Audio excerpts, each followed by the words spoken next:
So ackee is actually one of my family's favorite food. They like to eat ackee every now and again, and so I actually saw some in the market.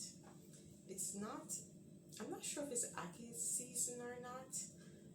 I I didn't see a whole lot in the market, but there's this guy that I buy ackee from sometimes because it's a fruit that if it's not ripe properly, it it could poison you actually. So I'm very careful who I buy this fruit from. So usually we'll cook it and then we'll add some kind of protein to it. Traditionally, we usually add some kind of fish like saltfish traditionally, but my family they're vegetarians, so I I'm gonna have to think of something else to add to it. So maybe tofu, or if you want to give me a suggestion, I could look at it. But so far, it would just be a no go. A fish so far will be a no go. But this morning, though, before I came in the kitchen, I was looking at Acts chapter 27. And it was so interesting. It's a pretty long story. It's about my favorite apostle, Paul. And he was going to Rome. And, if you don't know a little bit about Paul, he was going to Rome because God wanted him to go to Rome. God wanted him to go to Rome. When he was in Jerusalem, God told him, you're going to go to Rome.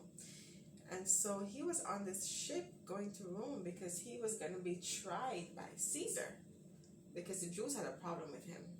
And so they wanted to kill him. And so he appealed that, listen, before you do anything to me, before you kill me, I appeal to Caesar, right? Because the Jews were under the Roman Empire. And so he was going to be tried. And this was God's will, because God told him that, I'm going to have you go to Rome. However, on the way to Rome, there was a big storm in the sea. Tempest, crazy storm. And, they basically tried everything they could. They first, the stuff that were heavy, they threw them out. And it just didn't really help. And so there came a time when they were thinking of just of what we're going to do. And Paul said, listen, we have to stay in the ship, because an angel came to me and said that no life is going to be lost, and if we stay in this ship, we're going to be safe. So he advised them to stay in the ship.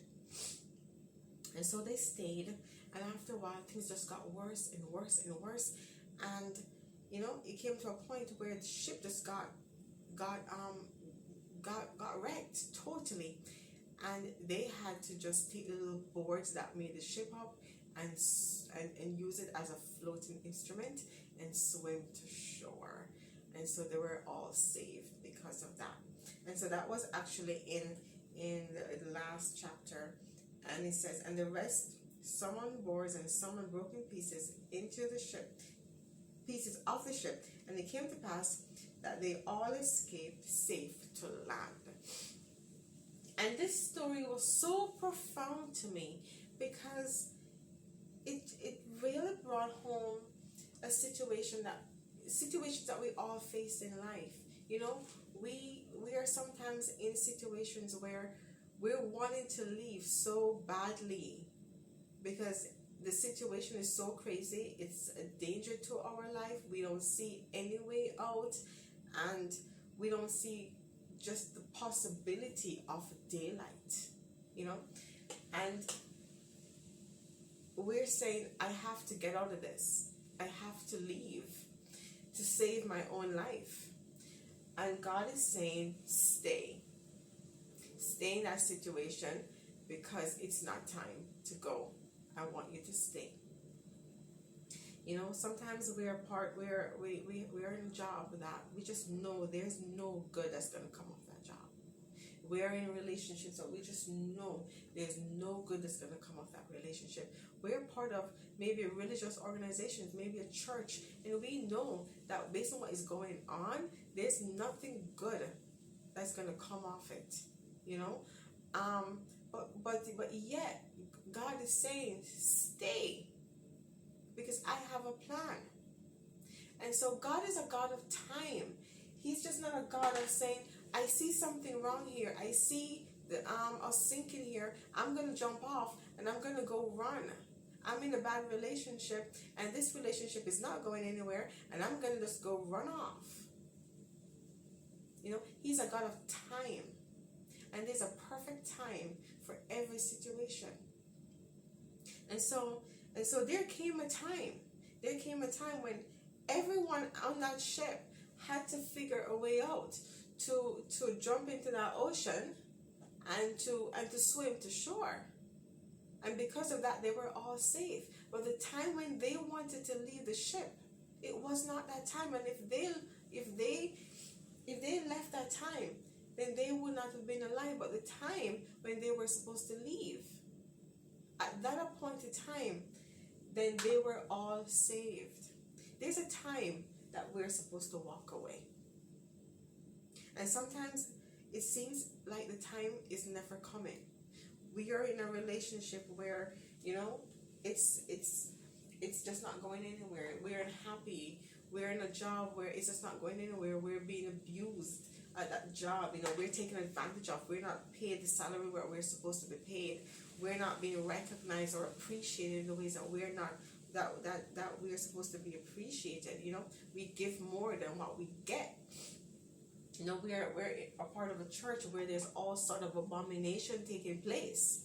And God is saying, it's not time. You have a job to do there. You have a role to play there. But until that job is complete, until that role is complete, then you can go and you can swim safely to shore.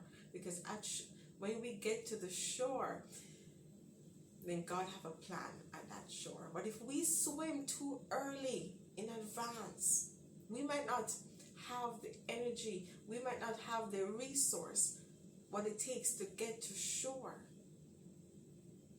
See, he's a God of time.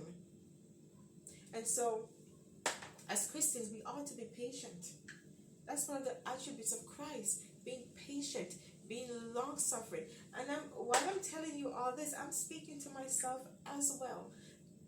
That we all need to be patient. We all need to be long-suffering. And so, in time, God will bring deliverance. In time, God will say, it's time to go, jump, and go swim. And don't look back. Because I'm going to take you to shore. Right? The sin is not in swimming. The sin is swimming ahead of time. Because there's a time for everything. And so until that time comes, until God says it is time for you to swim and to get off that ship, our job is to stay on that ship. And while we are on that ship and the tempest is blowing, while we are in that church and the abomination is taking place, we are saying, God, I am waiting for that time when you tell me to leave. Because one day God is going to tell you to leave. The time is going to come when God's going to tell you to leave. The time is going to come when God's going to tell you to, this job is not going anywhere. I have a better job waiting for you. The time is going to come when God's going to tell you that this relationship that you're in with somebody who is not a Christian, he is not committed to God, but your work is finished in that relationship. Now it's time to swim. Let's wait on God's time. You know, our time is just our time. We don't know the future. We can't predict anything. But God can predict all things, and He says He has an expected. He says, I know the plans I have for you. He has an expected end for all of us. Our job is to wait on God, and while we're waiting, we are resting in the assurance that He will bring us safely to shore. So until next time, take care.